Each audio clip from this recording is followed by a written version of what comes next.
Just start. Okay. Well, good morning, everyone. Thanks so much for joining this Mentor Mantra session.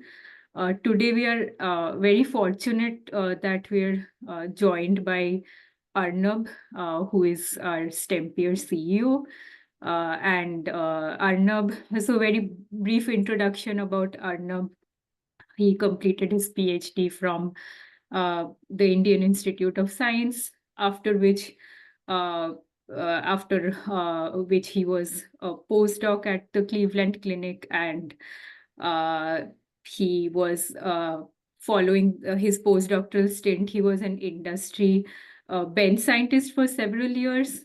And today's session is actually about navigating job layoffs, which Arnab experienced personally. So he's going to talk about it, and how he overcame a layoff successfully, and currently he has successfully transitioned as a business development manager at Insfero. So over to you, Arnab.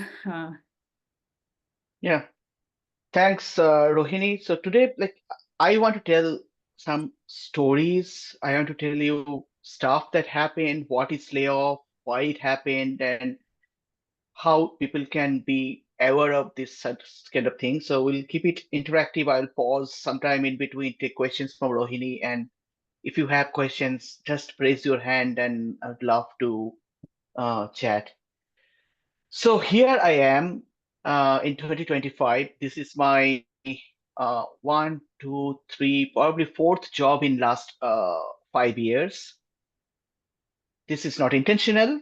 This is how the industry has changed. This is how we all have to get used to it. And this is a changed world. Nothing to blame to anyone, nothing to blame to myself. So this is how we all should be prepared. So we all are one layoff away, probably. But the question thing is was it very surprising to me? When I was working my last job, sometime in last April, the company announced that, okay, we are doing a restructuring and 40% of our entire team, and the team which was actually responsible for the majority of the work in the previous few months, a IND approval, will be let go. Was it surprising to me? Absolutely not. But was it surprising to me that why it was us? Really, yes, because we thought since we were doing all the work, the other team would be let go, not us. But in industry, that doesn't happen. It's economy, it's about priority, and a lot of those things, we being scientists, we overlook, and that's where the surprise comes. Now, let's take a one step back, and why I say that I was absolutely not surprised that the layoff would happen. And to be honest, everybody who is in industry or in academia should know all these things.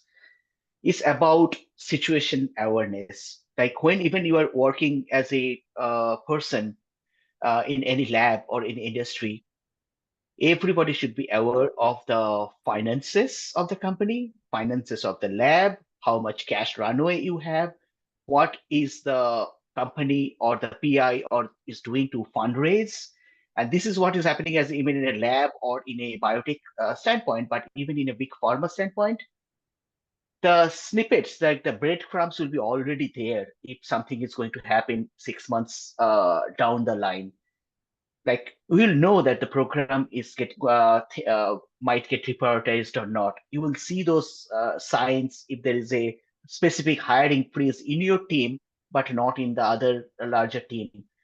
If you see the funds are getting cut, if you see that the bigger projects are not When getting you are approved, batting, when you are trying to hit the ball, you're so you we will know all these things even 6 months before the actual layoff happens. So for me, that was the case.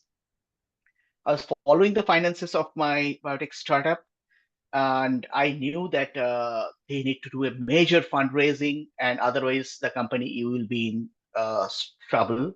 And actually, I already started applying for jobs. I was interviewing because I knew this is going to happen. That's why it was not surprising. So this was my last job in my biotech. But before that, I had a job in Thermo Fisher, and the same thing happened because I knew that we might not survive because we were not getting uh, client projects and stuff. So, but that time the market was pretty hot. I could escape. And then after I left, 8 months after I left, they shut down the entire unit and laid off 250 people. So this is about the situation awareness where you are. It not should not come to you as a surprise, but it's not happening because now when I talk to people every day, a lot of the time, even my previous company, I see everybody was extremely surprised. Oh, why it happened? Why me? I thought everything was okay. Absolutely not. Nothing was okay, and the signs were there everywhere, and we should not live in a hole. We should be very aware of our situation and know what was happening. Yeah. So this is about the layoff. Now I'll tell you a little story, like what happened post layoff, how things change in your mental health, how things change in your family. So I was unemployed for close to 5 months, and it was brutal. And literally still surviving for some of the damages that happened to me in terms of my health and everything. Because you are away from a routine. You don't have to go to work. You probably become a couch potato, watching too much TV, blaming yourself. So first month, first 15 days after layoff, it was all about adrenaline rush. It's about big thing. Oh, it's fine. We got laid off immediately. We'll get interviews, get hired. We were getting interviews. We were talking to people. Everything looks very busy. Meeting ex-colleagues, going for drinks together. It was something we call it the trauma bonding with ex-colleagues. That happens, and that trauma bonding is still there. We still very close to each other, my ex-colleagues. And during the trauma bonding stage, you are very much high in adrenaline. You're probably won't realize a lot of the bad things which are going to happen. After that, say first month is done, nothing worked out, you didn't get it, probably a job offer, that actually hits you pretty hard. That is the beginning of the downfall.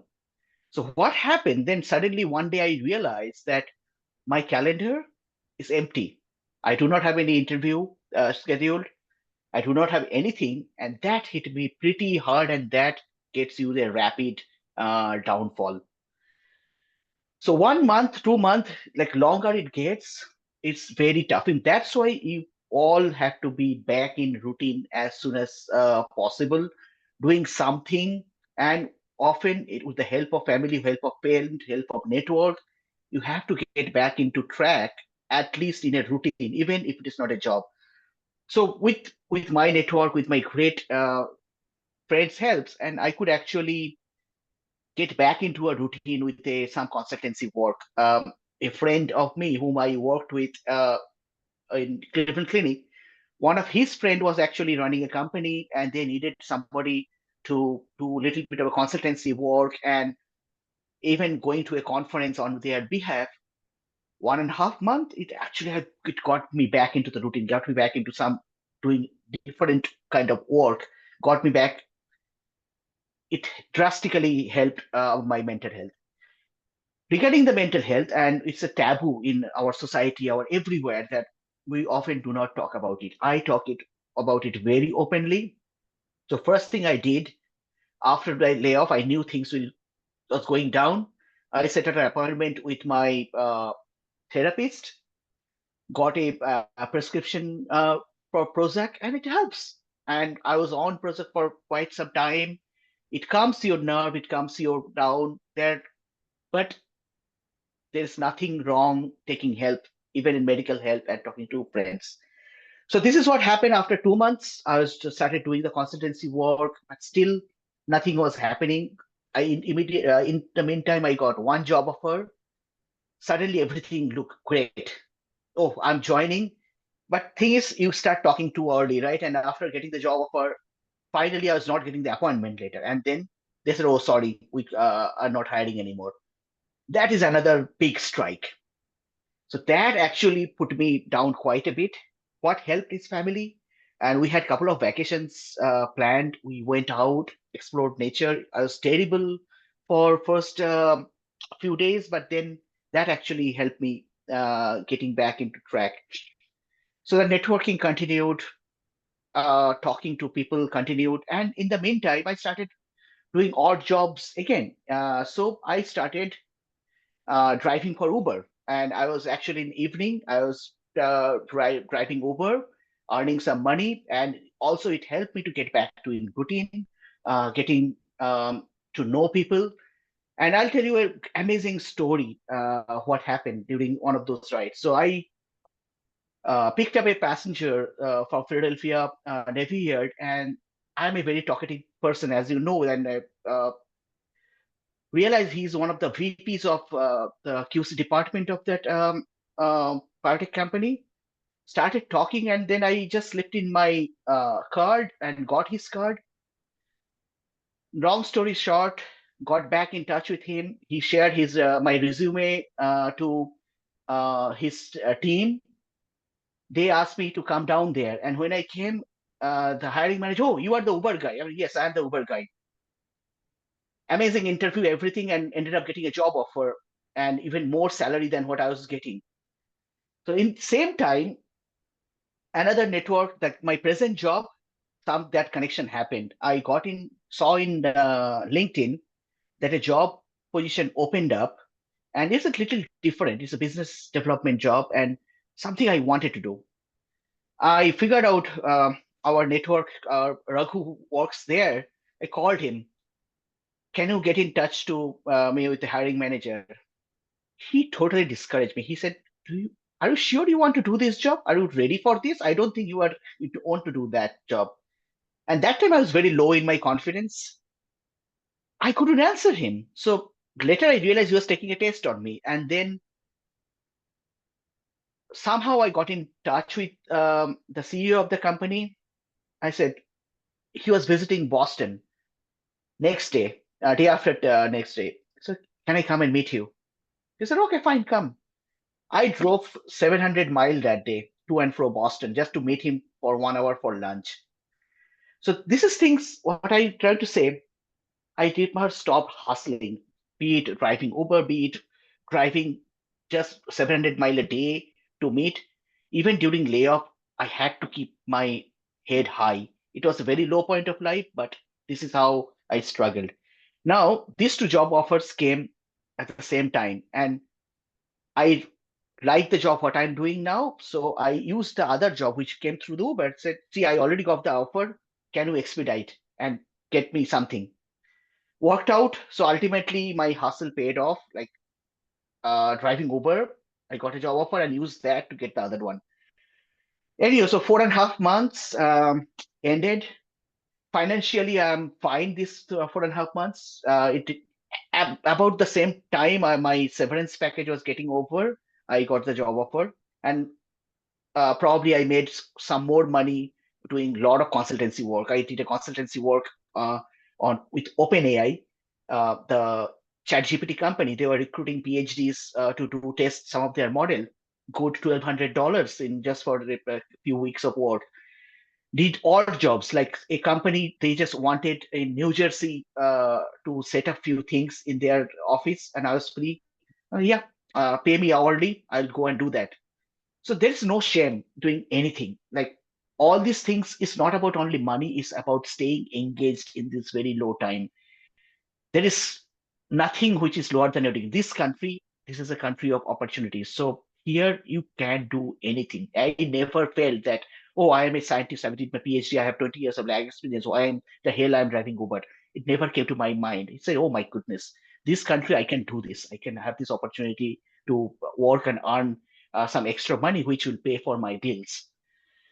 Well, this is the story of the struggle. There are a lot of things I probably missed, and if we have questions and stuff, I can talk and how I navigated, how I networked, and how what uh, little advice I might have for you. So over to you, Rohini. Yes, no, thank you for sharing your story. I have heard your story, firsthand, as you experienced the layoff, and so I have heard bits and pieces of your story, but just hearing it from you firsthand is just so inspiring, and really thank you for sharing. And you touched upon very important topics that I mean, for me it is a learning experience, and I'm sure for a lot of people on this call. So you mentioned very important points like situation awareness, finances. So we'll talk a little, maybe we'll just talk a little more about all of these things, and how we can personally understand like what are the red flags that are going on. And also, like, thank you for mentioning a very important topic, personally also, that is important to me, about mental health. There is, of course, so much of stigma around, surrounding mental health, and we all know what a stressful job environment does to mental health. And being laid off, it's a completely different scenario, right? And uh, also, things that I was taking a few notes, because it's been like an educational experience for me. And the importance of routine, that is definitely something that I found very educational, or like a learning point. And just how to incorporate routine after being laid off, because it's so easy to fall out of that routine. And so I guess let's start talking about the first thing about understanding red flags. So, like, let's say whether you're in academia or in industry, if it's a publicly traded company, you have some idea about the company's finances. With a private company, it's kind of hard. And also in academia, how do you figure out, like, I guess sometimes if you are on a postdoc project that is for a specified duration, and that your contract won't be renewed, so it's important to have those conversations early on with your PI. So I guess I'm mentioning a few different things, but just different scenarios in academia and industry. So what are really the red flags that one should be aware of, and how to prepare? So public company or in the lab, like I was very fortunate when I was in academia. My PI used to very openly talk about the lab finances extremely, and that's why I was very aware of the how the NIH grant cycle works, how the statisticians, coding, finances, every bit, like every week in the Monday lab meeting, he used to discuss in depth detail. So we were very much aware that how long exactly we have the money, and even if the money runs out, how much internal support we are going to get, and how much actually our lab people cost. So it was very easy to know how much runway I have to that. So people who ask questions, that's the thing. It is if your PI does or your manager doesn't open up, that's a different thing. But ask questions to people that tell me exactly how much money is left, when is the end date of this grant, how much money we can get a support from the internal, and if it is a company, it is pretty clear for a public company because every quarterly filing, so you have to keep an eye that how much cash they are left, and it is very easy to back calculate that how much money they are burning every month. Just do the simple math and you will know how much money is left over in that company. And it's not like that if the company of 200 people and they have burning $10 million a month, and so they have 100 million left, that means that they will survive 1 year. No, the company will survive 3 months or 4 months, because in ideal they have to do a SEC filing, like whenever, if it's a public company, if the cash runway reserve becomes less than 1 year, that's a big red flag to the Securities and Exchange Commission and all the regulators, That means they have to file a form and do a restructuring to extend that cash runway more than 1 year. So that is something that means there will be a layoff at that stage. For private companies, which, as you said, they don't talk much about um, finances, but there will be people who will know that. So in a company, uh, the business side people will know more about the finances than the scientists. So if you are a scientist, it's always good to be friends with people and ask people that how are the sales, how is the finances, how are our fundraising going on. So it's about your proactiveness to find out how. But a lot of the cases I've seen, even in my ex-colleagues who are in the discovery research, they never paid much attention to these things, and they thought it is like an academic lab. We have unlimited funding from NIH and we'll be good to go with our research. No, it is not. It's a business. So and there are a few questions. Let's Great. Yes. okay. And second thing I'll talk about, like when you are seeing all these things, we have to take uh, I'll just Raghu, can I mute you? Yeah. Let's go down now, just second. Yeah, thanks very much. Rohini, there's some feedback. Can you mute? Yes. Just did. Okay. Thank you very much. Yeah. And second thing is about taking control of your personal finances. So even forget about layoffs and anything. And can you ask you a question, yourself a question? That if you or your spouse or both of you lose job, I'm just not keeping the visa situation here, but that is totally different. I'll talk about that in later. Can you survive 6 months without even having any money coming in? Can you pay your rent? Can you pay for your kids' thing? Can you pay your day-to-day activities? So you have to have your personal finances very much calculated. How much money is going out every month, which is really necessary, plus some discretionary spending with that. So if you are with all, if say even with a very stringent spending, if you are spending $6,000 a month, do you have $40,000 liquid cash sitting somewhere, which is a safety net? So for all of us, first thing we need to work towards is creating that safety net. Second thing is that how much support you can get. So if you lose job, you have to figure out that can your spouse or your partner support you? Can this 6 months be extended to 1 year and you'll still be somehow manage to survive without having a major dent in your like living arrangement, like you don't have to sell your home or something. You have to make sure all these things, even if when you are working and like have no threat to lay off. So this is our way of practicing our own financial well-being.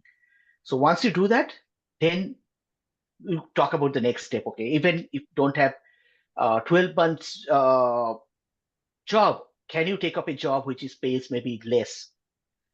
Of course you can take a job which pays less. I did that because it is a new experience for me. I wanted to move from bench science to business development, because to be honest, I was living two life all the way.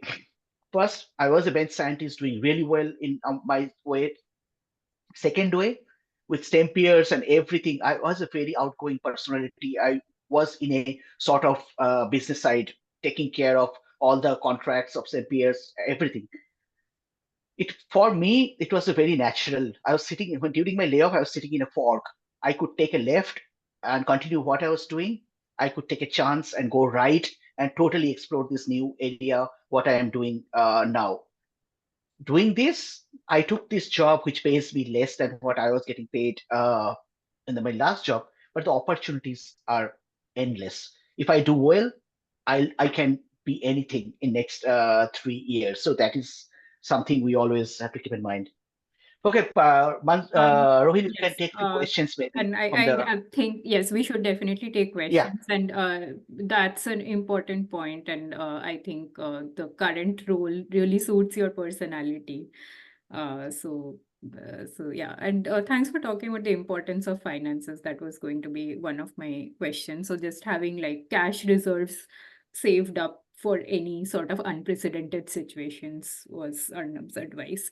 Yeah. So Another thing I'll add that during layoff, and if you are eligible for unemployment, just go for it in the day one. So if you are in like not in a visa restricted, you will be eligible to get unemployment. And I have seen a lot of the cases people are very hesitant.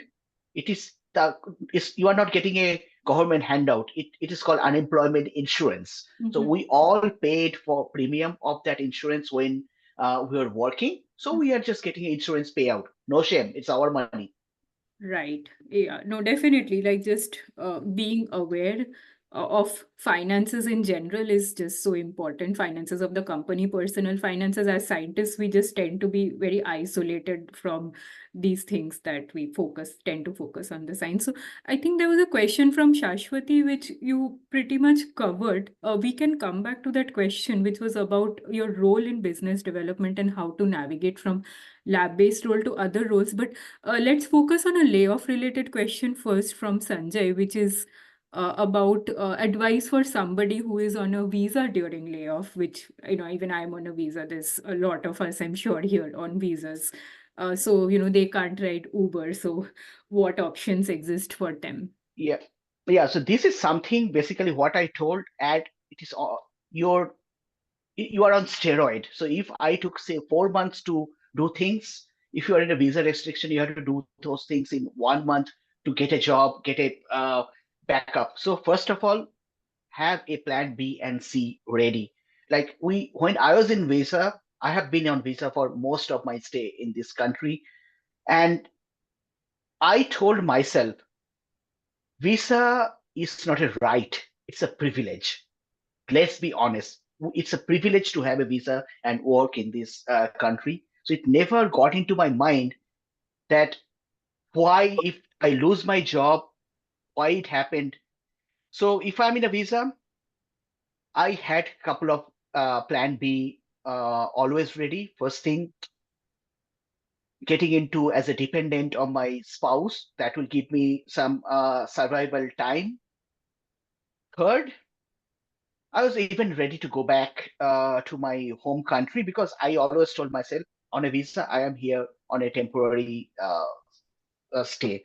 Now, how you, so if you can go in a dependent on your spouse, that gives you some time to work on for your next job. Getting a job on visa is very difficult, and that's something we can touch upon in another episode. I will try to get somebody who did that very successfully, struggling and struggling for a year, and then got a company to company visa transfer and got a job. So I am not the right person to literally talk about that struggle and that difficulty, but that is unfortunately a very difficult situation. I can tell you from my personal little bit experience, not exactly my brother-in-law who was on O1 visa, worked for a company and just company dissolved. But again, he being my brother-in-law, he always very aware of this situational awareness. Even 3 months before the company went under, and I saw all the signs, like who used to come and tell me, okay, this finance and that finance. I told him, your company will not survive. I am seeing all the red flags. Start applying aggressively. So he actually had the second job lined up even before the first company went under. So again, situational awareness. If you are in a visa, being situational awareness is 5x more important for you. Absolutely. And something that I have learned from, and that this would be a very good next session of, if we can share a personal story of somebody on a visa who experienced a layoff firsthand. And I've talked to several people and who have experienced that. And one thing you can consider is staying on company's payroll while not being paid, so not taking salary. Yes. I know it is hard, but at least you have a visa status, as compared to people who were not aware of this specific thing and they later really regretted it because they were laid off in a month's time and or Yeah. So I can tell you two examples. So when our company's layoff happened, so we had one of my colleague was in H-1B visa, and then he was devastated. Like he has to get a job in 60 days. I actually gave him the idea, and we have this severance period of 4 months. Let's consider that as your end date. Then you get actually 6 months of time. He didn't know that. He said, Arnab, are you okay? I said, okay, come with me. I took him to his manager, Isaac. I told Isaac, this is a possibility. You need to help this kid. So he said, yeah, if it is a possibility, I'll do that. So Isaac made a phone call to HR. HR said, yeah, we are here to help everybody. So that person was not aware of this kind of thing. And luckily, I was next to him. I knew him. So so instead of having 60 days, 2 months, he literally ended up getting 6 months of time to find a job. And he did end up getting a job. Number one example. Number two, I met somebody, Vasantika is here, she will know, in LA, he got laid off from a startup company on O1 visa. But it's all about like making those connections. Like if you're working for a company, you got laid off, it's not like that they hate you. They all love you because you are there, you work there. It's just a economy. That's why layoffs happen. But still, the leadership of the company would like to help you using. Um, so he was on their payroll for 6 to 8 months actually without getting paid. So that helped him to stay in the country and keep looking for jobs. So once that part is solved, that you can legally stay in the country, then second step comes whether you have saved enough to sustain those 6 months. So fortunately, that guy did, and he actually ended up getting another job. So Right. there are possibilities. And there's also stories of people who have transitioned to a visitor visa. And Yes. So that is something like once, even after 6 months, you don't get. So there is a way to do uh, uh, change of status to B1, B2, and you can actually stay 6 more months. So there are ways to extend your stay here. yes, Regarding doing odd jobs, yeah, legally you can't do. So that's why you have to have savings, and we should not try to break laws and try to do things under the table, which might bite back later on. Again, immigration is a privilege; it's not a right, and we should totally respect the rules of law and then try to do things. So that's why savings is very important for these rainy days. absolutely. Very important point. So we have a question from Seema. We both discuss, we want this to be an we want audience engagement. So Seema, do you want to unmute yourself and ask your question? Yeah, sure. Thank you so much. Thanks, Arnav, being so bold about sharing your personal experience, especially talking about mental health openly and mentioning that there is no shame in taking up whatever comes in our way. Of course, the visa is a restriction. So I have two questions. First, my first question is, suppose I'm working in a wet lab, completely bench work, or the reverse, I'm completely working remotely. So how do I navigate from remote work to hybrid or on-site jobs? That's my first question. And the second question is, you talk about having some knowledge about the financial condition of the company or the institute where I'm working with. And sometimes people are not open enough to talk about these things. So in such scenarios, how could we self-taught ourselves about the financial literacy of the company or the institute? Thanks. Sure, I'll give you the second part of the question. Even people are not talking, there will be enough information.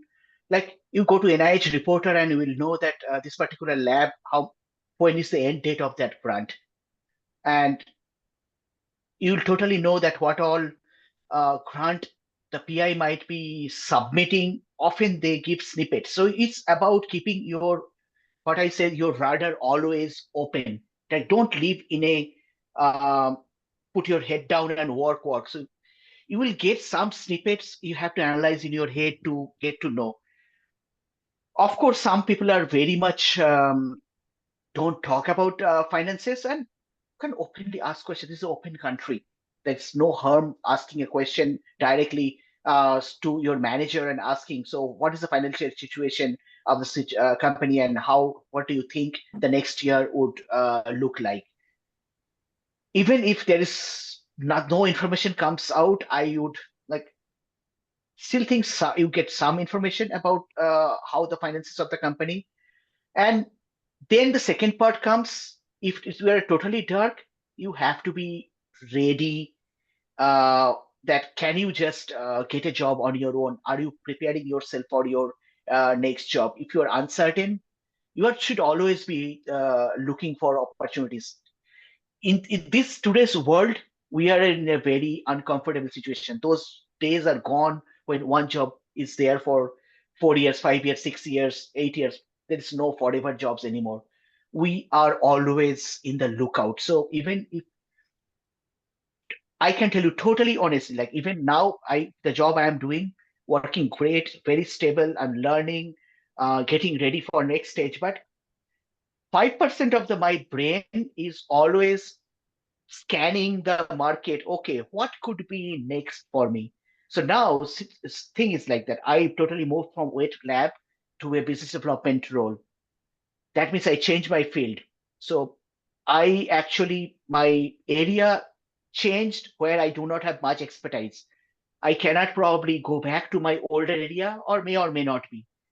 So my brain is already calculating for the situation. If something bad happened, who knows? Like if my company goes under in 3 months and decides to lay off all the BD people, where would I go? I am actually already asking my questions. I'm making myself aware of those situations and networking. That's what I tell everybody. Talk to people, talk to people, talk to people. Like there is no harm asking that. So, okay, now I'll go back to the first question about, sorry, can you remind me once more, what was the first question? I think you already started talking about it. Yes, That yes. you move from wet lab to business development. Oh, yeah. So Okay, my so you asked, yeah, okay, I remember now. So you asked that how somebody who was totally working remotely can go back to a wet lab. You hybrid know, or wet lab. yes. So I know somebody. I hope I'll bring him to this podcast someday pretty soon. He was a totally bench scientist, went back to a totally remote role as a scientist for 2 years, got laid off, and now he's back to bench again. It is possible because once a scientist, you are always a scientist. Doesn't matter you didn't hold the pipette for 2 years. It doesn't take away your skills of your analytical skills or your critical thinking skills. You might not have hold your pipette for 2 months, but you can always go. So we all have the capability to doing that. It's the difficult part is making the hiring manager, person who is hiring, making him believe that yes, you can do that. So this is the skill we all need to believe. This is how you sell yourself. We are a product, and we are trying to sell it to the consumer. The consumer is the hiring manager. So we are a very shiny, specialized product. Now, how you make yourself packaged well so that the consumer can buy, it is up to you as a maker of that product, right? You are the company which trying to sell yourself as a very shiny product. Why is people 70% of the people buy iPhone, knowing that other phone also probably does the same thing? It's all about marketing and product packaging and how you tell your story to people. This is something we all learn throughout the course by interacting with others, by talking to everybody. So do as many informational interview with the people who have done that. So you have a very specific question, how people can do that. Find out people who have done that. If you do not know, reach out to people like me, Rohini, anybody, Raghu. They will get you connected to people who have successfully do that. And when you talk to them, you will learn those skills of marketing yourself, how they could do it successfully. Thank you so much. No problem. Thanks for your question. That was very relevant. So we have a question from Vasantika, but maybe I will let her ask that. And before that, I have a question. This is something I've been facing from, this question has been coming to me from several people who are, have been recently laid off, and I am in not such a great area for that. I'm in the DC, Maryland area where we all know a lot of federal workers have been impacted, right? So I'm getting a lot of questions about stepping down in terms of job title. Let's say somebody who's a scientist, whether they should consider uh, going for a postdoc or going for an associate scientist role. So do you have any thoughts about that? Versus I would waiting say for the perfect fit. no. I would say I would have given a totally different answer if it was 2 years back. 2 years back, even before situation was different, I would say, okay, maybe you can wait out and see that you get your perfect role. But in standing today, this is probably the worst job market I have seen in the US, because I was not here in 2008 during financial crisis. But the years I am here, this is the worst job market I have seen. And we are actually, believe it or not, in a survival mode. Like, I still get a lot of people from academia calling me and say, I want to move to industry, I'm not getting interviews, so what is problem? I said, the problem is, this is like the terrible market in last 12 years, 15 years to happen. So giving your answer correctly, it's totally depend on, can you survive a downturn for 6 months without having a paycheck? If not, you just have to do something. And so I actually took this job, but if this did not work out, I had, other than that QC job, which I got through that Uber offer, I had two more contract jobs lined up. So one through one of my ex-coworker, she was ready to hire me as a contractor to do microbiology testing. Why not? I'm a lab scientist, I can do anything. It's I got actually one more person was ready to hire me as a contract person, and it would have paid my mortgage, it would have paid my car payment, it would have paid my kids' activities cost. So I was totally ready. So there is, in today's time, I do not think in anybody in their sane mind will question you why you took that job. I see a lot of people going back to academia from after getting laid off from industry. Personally, I know 3 or 4 or 5 people who had to do that. Why not? It's a job. And we, as a scientist, we all have that taboo all the time.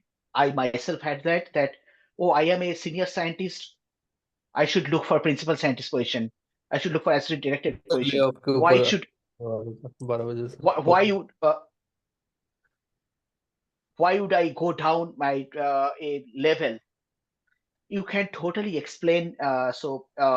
You take it as a new experience. If you take another job in another low level, but you gain a different critical skill, and so this is a positive. And if that pays your bill, why not? Absolutely. That at the end of the day, if it pays your bills. Absolutely. See, It's it's a very tough job market. I don't know how many of you are other than news of seeing federal worker layoff, but federal worker layoff, if NIH cuts their workforce by 5%, it is all over in the news. But one thing we are not, very few people notice, the biotechs in all the hubs probably have cut 40%, 30%, 20% of their workforce every day. Those doesn't come to the news actually. So it's a terrible, terrible job market. Absolutely. And it's just getting worse. It is getting worse, and like we have to like brace for. We are in the survival mode. Like, I know people who are getting job after 12 months, 14 months, 16 months. Some people who got laid off last year still didn't find a job. So we are in a survival mode. Another thing I forgot to tell, other than doing odd jobs, teaching in community college, that is a really good option. So the the community college and the smaller universities, they're always looking for adjunct positions, and they would love to have you. It won't pay more, but thing is, you get to stay engaged, and also you are adding another skill set in your kitty, that you are like a teaching position. Why not? I talked to somebody 2 days back. He was a senior investigator in GSK, got laid off. So he used his time to go back to school to do another master's, and then still he didn't get a job. He's thinking about going back to teaching. It's about hustling. Never stop hustling. Uh, Never stop hustling. We are in a different. Most of us in a different country. We are immigrants, and hustling is the only thing will keep us alive here. that is definitely going to be my biggest takeaway from this session. Vasantika, do you want to ask your question, or I can ask on behalf of you? Sure, I'll ask. Thank you. Yeah, thank you, Arnab, for this session, and everything that you're saying is such a great attitude. And I have to say, everything is like point on everything. So my question is like, how to best support your, someone in your family or friends who are facing layoffs. That's my first question. Like, if you are not directly impacted, but how to support the ones we love and care for, and they are facing this. And my other question, if you have time later, is that I see in my company, and so many, all the Americans have some sort of a small business. Either they are consulting through it, or they all have it, and I feel like I don't have, and I have no like knowledge, or coming from India, we have no indication of doing this. So if you have any pointers on that, how to think about it, how to start with that, that would also be great. Thank you so much. Thank you for asking a question, Vasantika. I would answer the second part and never say that we don't, because we come from India, we have no knowledge. It is because it is just not in our culture or our way of doing hustling. We all have the knowledge. We can start a business. It's just we never thought about starting a business. We totally, like, you can start a registered LLC and do scientific consulting. I actually registered myself to places like Fiverr, to Upwork, and you'll be surprised how much small consultancy work you can do that. That is something you are utilizing your core skill, your scientific skill, and doing small contract works. And we all should do it if you are allowed to do that thing in this country. I know people, they are good as an artist, and they started making small art project and having a small storefront in Etsy or somewhere, and started earning some money. You can start even in your community tutoring. It obviously it will you'll earn money. So it's being about thinking creatively and asking yourself what I can do. And you'll be surprised to know that we can do a lot of things because it's just not in our culture of hustling. That's why we often think that Americans who grew up in this country, they can have a small business. Why can't we? But even we can't do that. They all started from the same place where we are. Regarding the support is extremely important. So when I got laid off, like, I got amazing support from my spouse, and so this is something we all have. You have to see that when someone gets laid off, their mentality change. They probably become very irritable. I became like a terrible thing. Like for my wife and kid, it was very difficult for them to, like, literally tolerate me was for months. But what she did was really well, that she tolerated me and then realized this is a different time. It is not the normal standard modus operandi. You have to give little leeway to that person who is going through this, and arrange for, say, small trips. You don't have to spend money. Go out for hiking. Go out of, like, try to take that person out of their room or their table. Problem is, a lot of the time I spend too much time in home thinking about doing things, same thing and same thing. When I went out, like even just went to a nature hike in a beach, probably that helped. So pulling them out really helps. Thanks. Thanks for your question, Vasantika. And yeah, it's definitely something I've been also personally considering scientific consulting, and having like a backup plan. Uh, I can take the Guru's question. I see he yeah, started. Yes, Guru, go ahead and talk to a therapist. It really helps. Like you'll be surprised. And this is not the first time. So this is my second time seeing a therapist. The first time happened way back in 2019. So that time I was on visa, and my wife got a job on in a pharma company on O1 visa, and I was still stuck. She moved, and I did not, and I was just like a crazy person. I was applying for jobs, and nothing was working out for months. Still, I had a postdoc job, but I wanted to transition.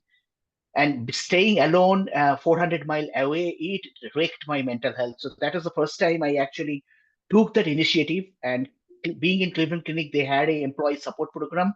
I just walked in and then talked to the therapist, and that's how I realized actually, medical clinical therapy is important, and this is a mental health is a critical situation, and it helped me. So and this time, since I knew about that, I went on my own to the therapist.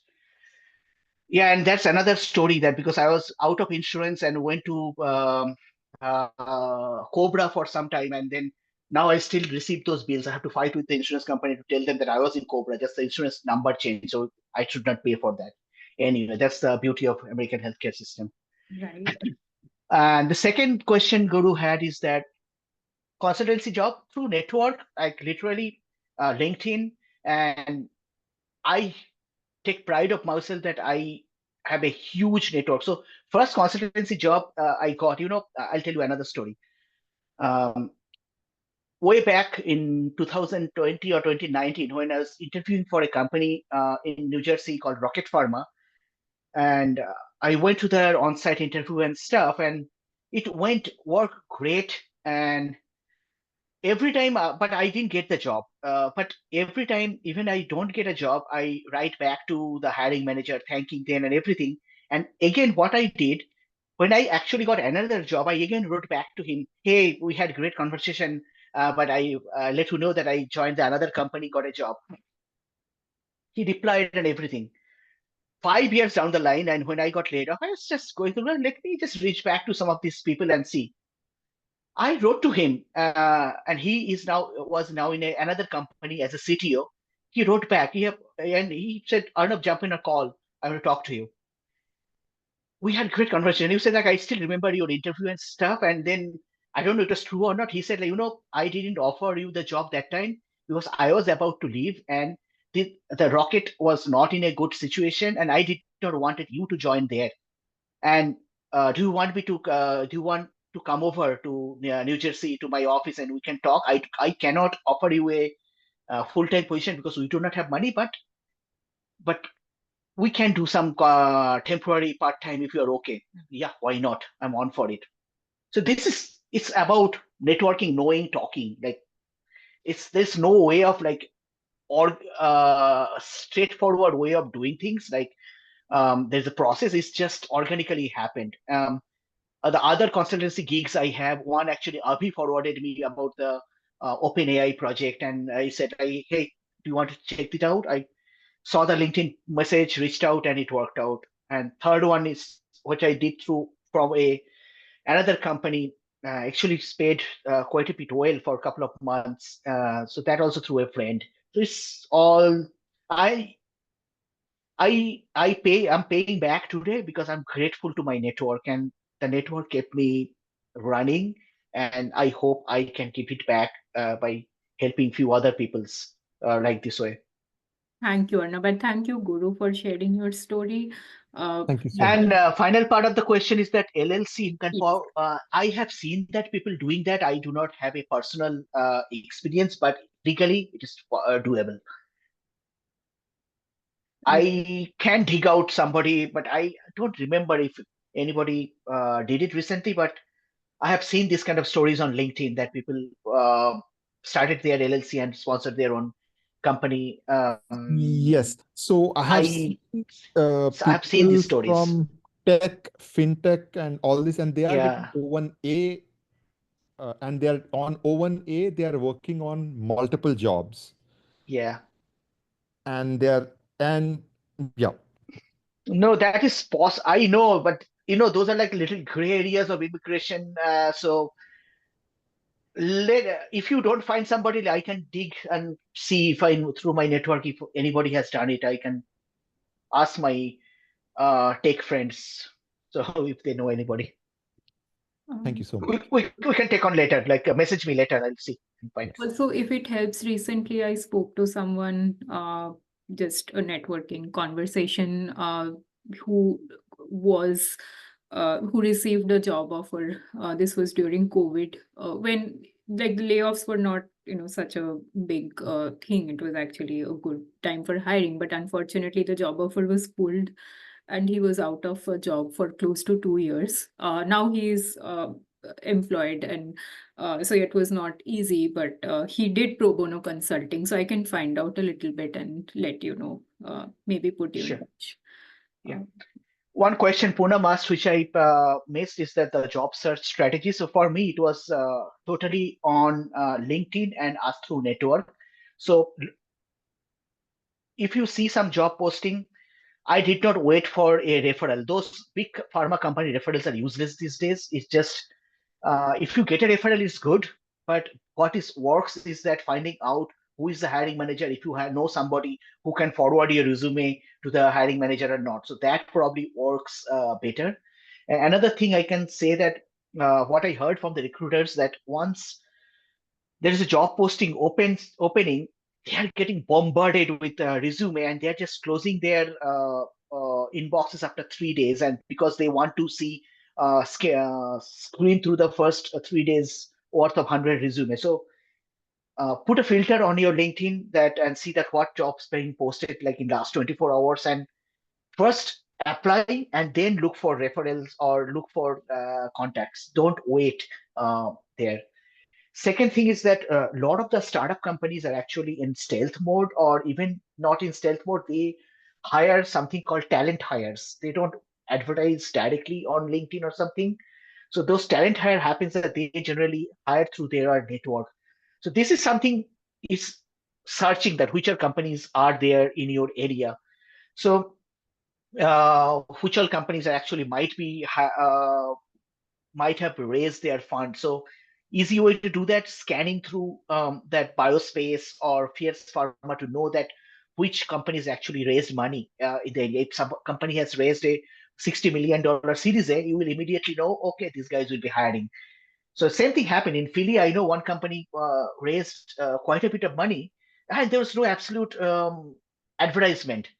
Then I have to just pull strings here and there to figure out who those people are, and then we figured out, yeah, they are hiring, but through their own contacts and connections, and basically trying to hire people directly from Penn, who they think have done relevant work. So again, it takes a lot of time, lot of effort, but it's worth doing networking.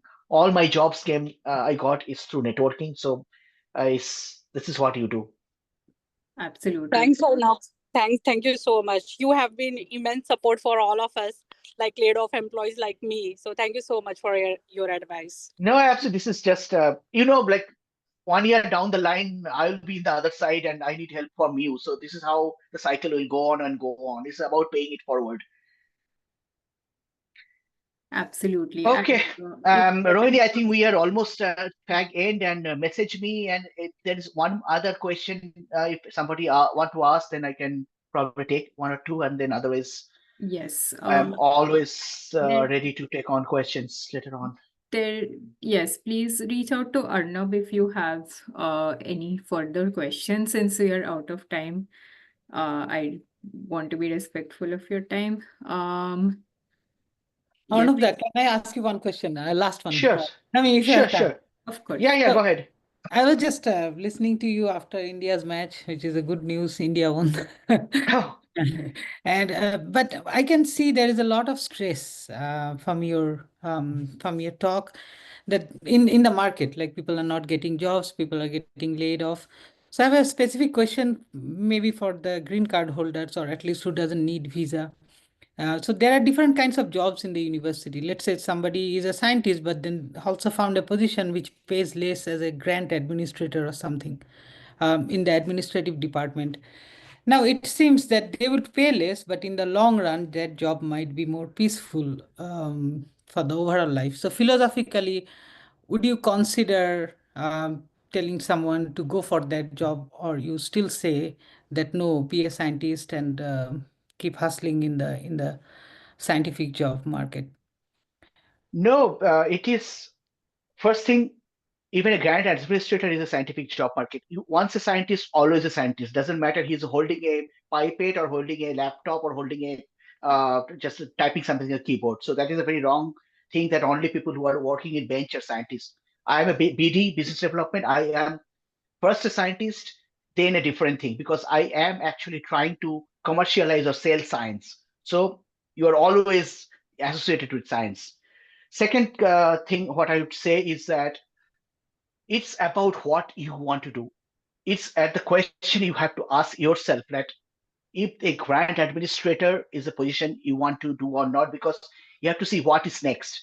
As a grant administrator, what would be your career path beyond university? I have seen people taking those jobs, moving to non-profit organizations like Gates Foundation, moving to other non-profits, and finally even they came back to pharma company as a director, as a partnership development, because all the farmers, they have work with a lot of non-profits.